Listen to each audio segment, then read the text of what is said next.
Narito ang isang liham kasaysayan, padala sa ating palatuntunan ni Maddie.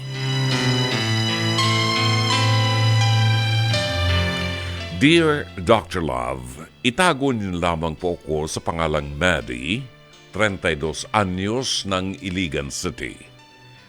Gusto ko lang pong hingin ang inyong opinyon tungkol sa aking suliranin. Ilang beses ko na po kasing nahuhuling ng bababae ang asawa ko, pero ang sabi niya, natukso lang daw po siya. Mahal naman daw niya ako at ang mga anak namin. Masaya daw siya sa pamilyang meron kami. Pero tinatanong ko siya kung mahal din ba niya ang babae niya. Hindi daw po.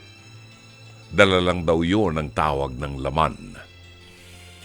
Ayaw ko pong maniwala kasi kung mahal niya ang pamilya niya ay hindi siya magtataksil sa akin.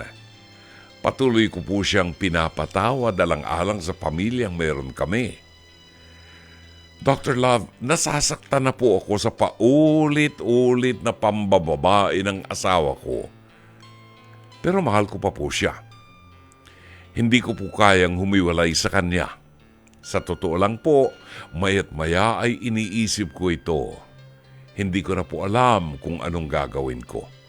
Gusto ko mang maniwala sa sinasabi niya na kung hindi daw niya ako mahal, ay hindi daw siya magtsatsaga sa akin. Magtsatsaga? Kapal nito. Dr. Love, ilang beses po ba dapat magpatawad ang isang asawa? Dapat ko na po ba siyang pamiliin na kung ang pamilya niya o ang babae niya? Umaasa po akong matutugunan ninyo ko sa aking liham kasaysayan. Maraming salamat. Umaasa, Maddie ng Iligan City.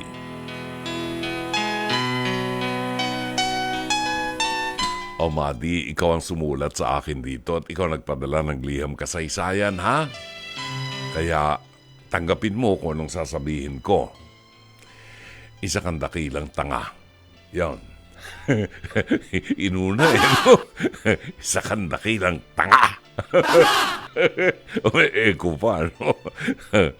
Kidding aside, Maddie, 32 anyos ka na ng Iligan City. So, gusto kong isipin na husto na ang pag-iisip mo. May anak ka na di ba?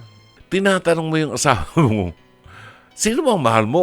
Ako o yung babae mo? Baliw ka ba? Sasagutin ba ng asawa mong mas mahal niya yung kabit niya, yung iskabetsin niya, kaysa sa'yo? Eh di nasaktan ka. Di ba?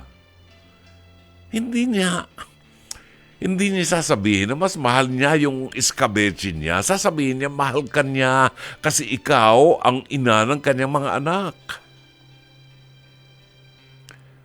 Ayaw ko pong maniwala, Dr. Love, kasi kung mahal po niya ang pamilya niya, hindi po siya magtataksil sa akin. Exactly. Ganon kasimple. Magandang tanong mo, patuloy ko po siyang pinapatawad alang-alang sa pamilyang merong kami. Nasasaktan na po ako sa paulit-ulit na pambababae ng asawa ko, pero mahal ko po siya. Ayun na ang sagot. Di mahal mo, di magtiis ka. Huwag kang magreklamo. Kasi miski anong sabihin ko sa'yo, hindi mo naman gagawin kasi mahal kong asawa ko. Kung mahal mo, pagtiisan mo, nalukuhin ka niya ng harapan. Kasi mahal mo, hanggang sinasabi mo sa kanyang, mahal kita, giliw ko. Lalo kang daw lukuhin yan. So, dahil mahal mo siya, pababayaan mo nang gawin niya ang isang bagay na mali na nakasusugat at nakasasakit sa iyong puso, sa iyong damdamin, sa iyong pamilya? Meron siyang tanong ilang beses daw niya patatawarin yung kanyang asawa. Hanggang kaya mo. Hanggang kaya mo. Pero isipin mo kung nagiging tanga ka na sa pagpapatawad sa asawa mo na wala namang intensyon na magbago, patawad ka ng patawad. Kung tatanungin mo yung asawa mo, sino bang mas mahal mo? Sinong pipiliin mo? Pamilya mo o kirida mo? Bobo ba yung asawa mo para sabihin, yung kirida ko pipiliin ko? Ek! Miski gumawa ka ng istorya sa telebisyon, maging scriptwriter ka, ilalagay mo dyan, pipiliin mo talaga yung asawa mo, yung pamilya mo. Hindi doon nakabase, doon sa pipiliin niya. Nakabase ang nakasalalay ang inyong magandang kinabukasan at ang inyong relasyon sa kanyang desisyon. Kasi, Brother John, baka masira ang pamilya ko pag hiniwalayan kong asawa ko. Kiyon, huwag niyo akong papaniwalain dyan. Sino ba sumisira ng pamilya mo? Ikaw ba o yung asawa mo? Yung asawa mo sumisira Now, eto. May mga politiko tayong ipinupush palagi. May kilala nga ako, abogado Ipinupush palagi yung divorce kasi daw maraming lalaki mga nagtataksil sa kanilang asawa. Yun. I-push mo yung divorce. Sige. Kung magdi-divorce kayo, binigyan mo lang ng laya yung asawa mo na mag-asawa uli at yung ginawa sa'yo, ganun din ang gagawin niya doon sa bagong asawa niya. Bakit? Hindi kasi na-address ang problema. Yung asawa mo walang pagpapahalaga sa institusyon ng pamilya at ang iniisip lamang yung nakatago sa ilalim ng kanyang underwear. Hanggang hindi na-address ang problema ng asawa mo, yun din ang gagawin nun sa kanyang mapapag-asawa. Iikot yan. It's a vicious cycle. Yung pangalawang asawa niya, di-divorcein pa rin niya yun. Kasi naghahanap naman siya ng bagong putahe. Dati meron siyang minudo. Pagkatapos nagkaroon ng iskabetsing isda. O ngayon gusto naman niya nilaga. See? Hindi matatapos yan. It's a vicious cycle. Now, sa mga babae, katulad ni Maddie, sa mga babae na nakikinig ngayon na ang inyong asawa ay nambababae at ayaw tumigil at ilang beses nyo nang pinatawad, alang-alang sa hindi nyo gustong masira ang inyong pamilya, isipin nyo, sinong sumisira sa pamilya nyo? Kung ayaw magdesisyon ang asawa nyo, kayo ang magdesisyon. Kasi kung ang hihintayin mo ang asawa mo magdesisyon, maniwala ka sa akin, puputi ang uwak, iitim ang tagak. Hindi magdidesisyon yan.